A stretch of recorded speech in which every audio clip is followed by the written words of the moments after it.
The moment you start explaining yourself, you've already lost. Picture the scene. Someone accuses you, questions your character, challenges your decisions, twists your intentions into something ugly. You feel it immediately, the heat in your chest, the adrenaline spike, your brain screaming that you are being misunderstood, that the truth is being distorted, that you must correct them. So you speak, you clarify, you justify, you provide context, evidence, receipts. And in that exact moment, you hand them complete control. Because power is not about being right. Power is about who holds the frame.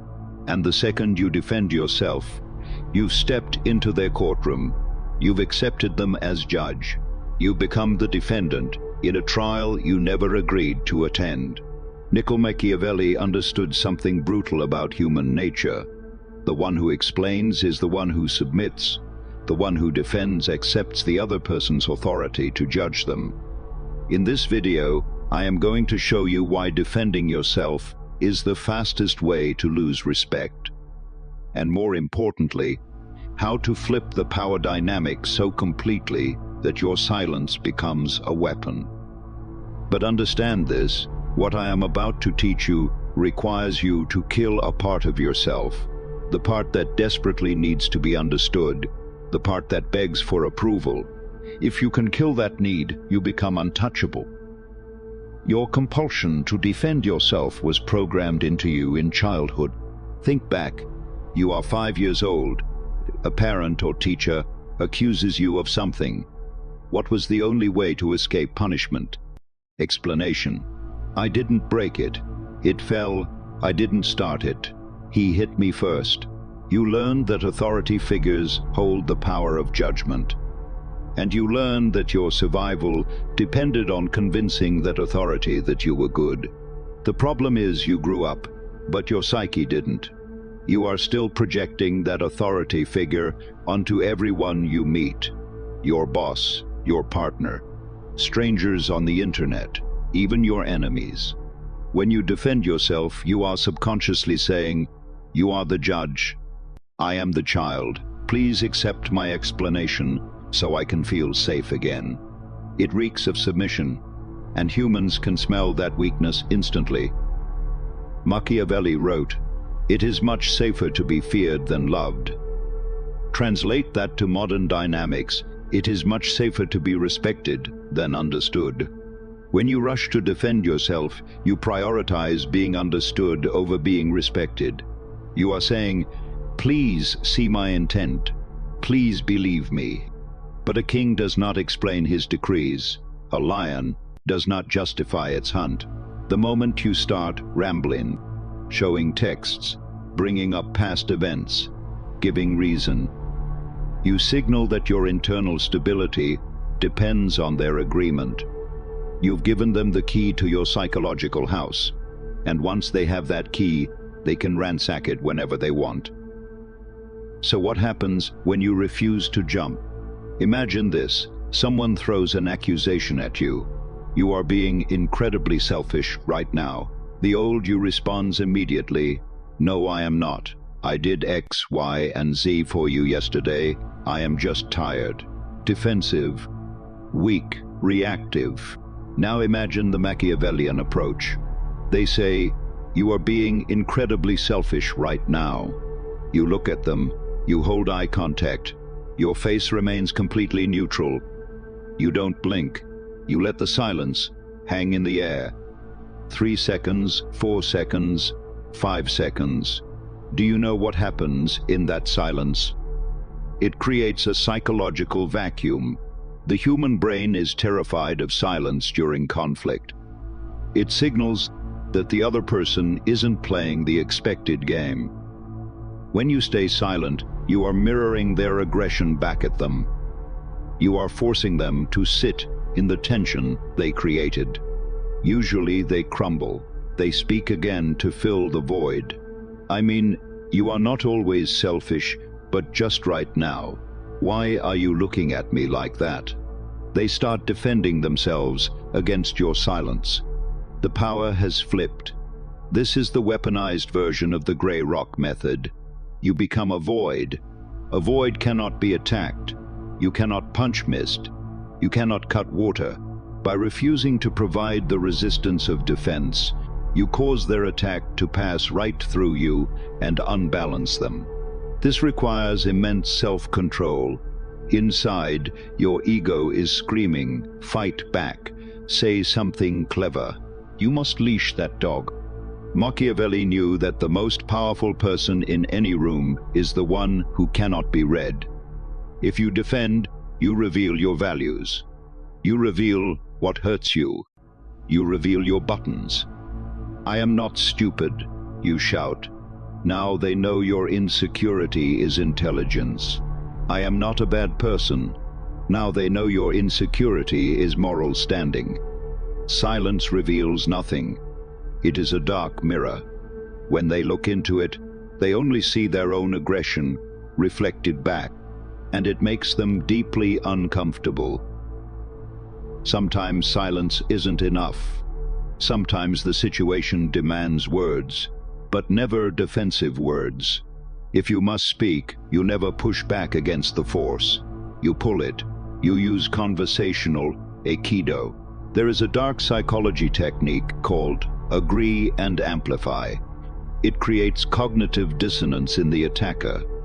If someone accuses you of something, defending validates that the accusation is serious enough to warrant a response. Instead, you lean into it.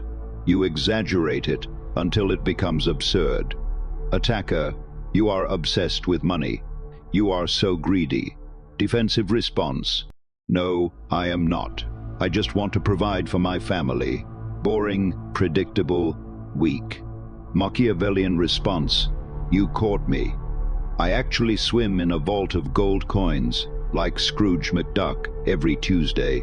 Terrible for my back, though. Flat delivery, slight smirk, dead serious eyes. What have you done here? You refuse to be insulted. You proved you are not insecure about the topic. You turned their serious attack into a joke.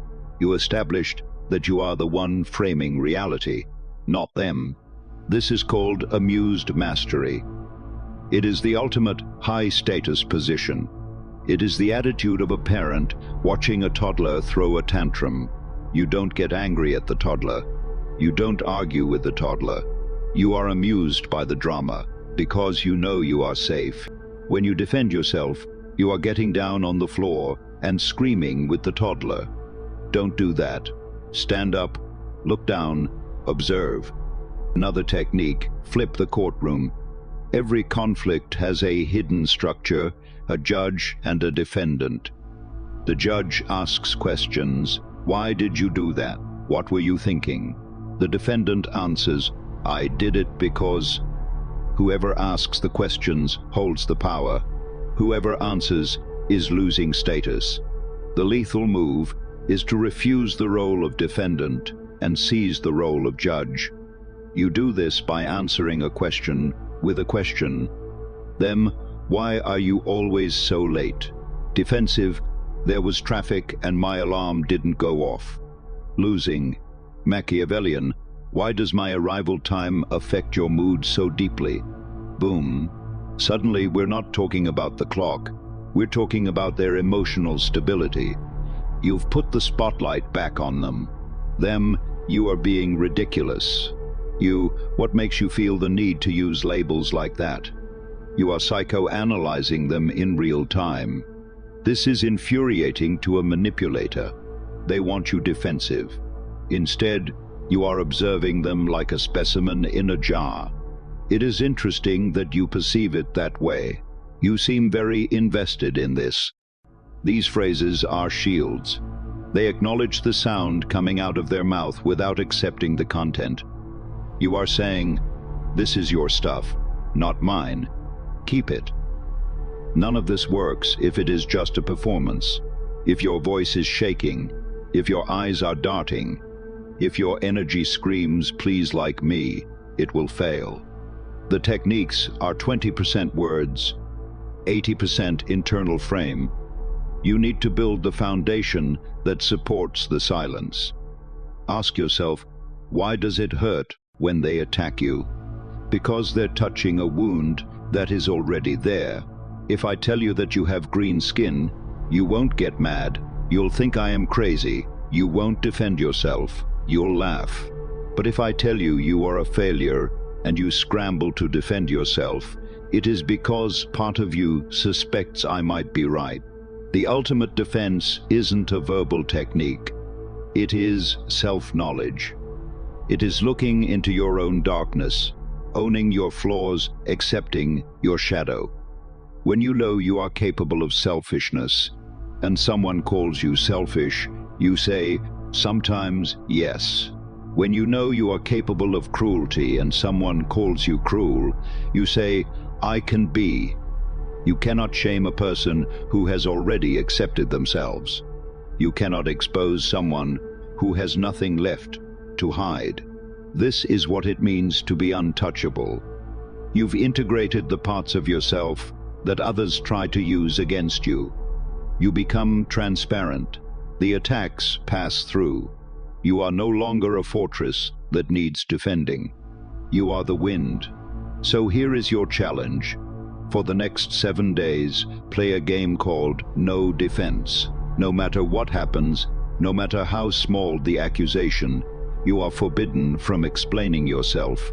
Late, say, I am late. Don't give the reason. Spill coffee, say, I spilled it. Don't blame the cup. Misunderstood. Let them misunderstand you. Sit in the fire of that discomfort.